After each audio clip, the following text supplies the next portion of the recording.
This video is applicable to 1998 model year 210s with the electronic steering lock and electronic ignition switch, and obviously a 722.6 transmission, but without the Tiptronic type shifter.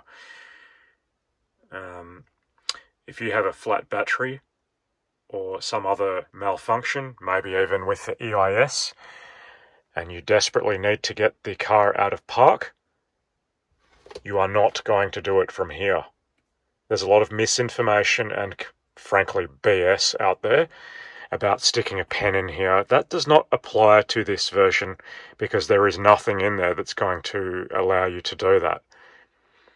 There's actually a mechanical lock on the rear of the transmission that is activated by a Bowden cable, and that Bowden cable connects to a pivot on the brake pedal, and the other end of that pivot goes up to either the steering lock or electronic ignition switch. And when the steering lock is deactivated, it pulls on that pivot, which allows you to push the brake pedal and then unlock the park lock. But obviously, if you've got some kind of malfunction with the electronic ignition switch or a flat battery, that's not going to work. I'm going to show you how to do it, and this is how I did it on a car that had an EIS failure, and it was for sale in a remote community, and we managed to save it. Obviously, it's a good idea to park with your steering in the straight ahead position in case there is some kind of malfunction with the EIS. You're in a world of hurt if the steering is off to the side and you need to get towed out of there. Some damage may occur getting the car out of there if the steering is off to the side. So without delay, let's go ahead and get this out of park just for the purposes of fixing up some misinformation out there.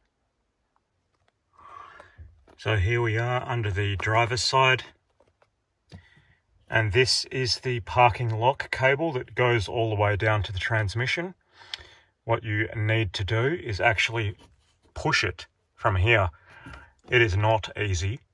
It will hurt your fingers, but you just need to move it about 1 centimeter and then you can get it out of park. I will try and demonstrate that. I don't know if I will be able to while holding the camera, but let's see what we can do.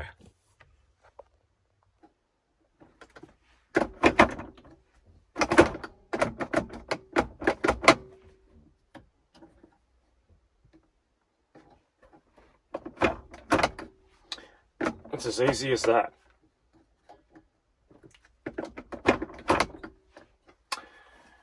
Obviously you do need to remove this covering under here, and there is a bit of risk of breaking that, particularly in this area here, and obviously the opposite on a left-hand drive car. It is extremely fragile there. But yeah, that's how you can get it out of park in an emergency with no battery power or electronics.